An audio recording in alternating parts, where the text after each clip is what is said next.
Townsville is set to become the new unofficial home of the Australian Army as the Defence Minister unveils a major shake-up. Let's go live to Trudy McIntosh. Trudy, what triggered this?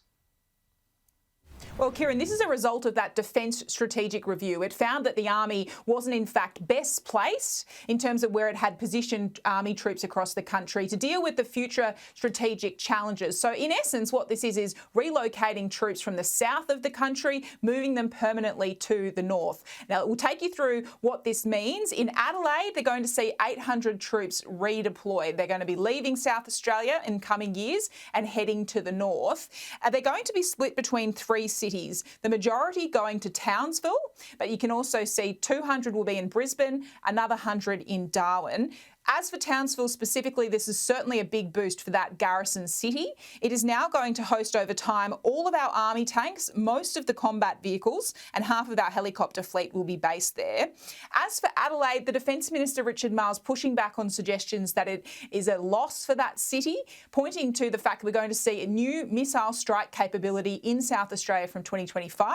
There's also going to be this new Army base for innovation and experimental testing of future combat technology. There's certainly a lot to get through, and for defence families and troops themselves, this can potentially be a big disruption. The opposition raising questions about whether personnel and factors regarding retention and recruitment have been taken into account here.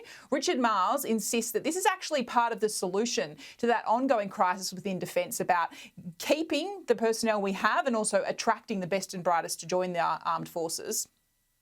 We would see this as being part of the solution in relation to the more general recruitment and retention challenge. This is really going to make clear the exciting opportunities that do exist within Army, give people a much greater sense of clarity about the pathways that they can take. And that we see as something which will actually help recruitment and retention. And the Australian government, the Albanese government, needs to answer some big questions for members of the Australian Defence Force. They need to answer questions about housing in Townsville and Darwin. They need to answer questions about incentives for service in the north. Defence have made it clear today, Kieran, that people aren't being forced to immediately move today. This is going to happen over time, and that they're not going to be forced before the end of their current posting to move from Adelaide.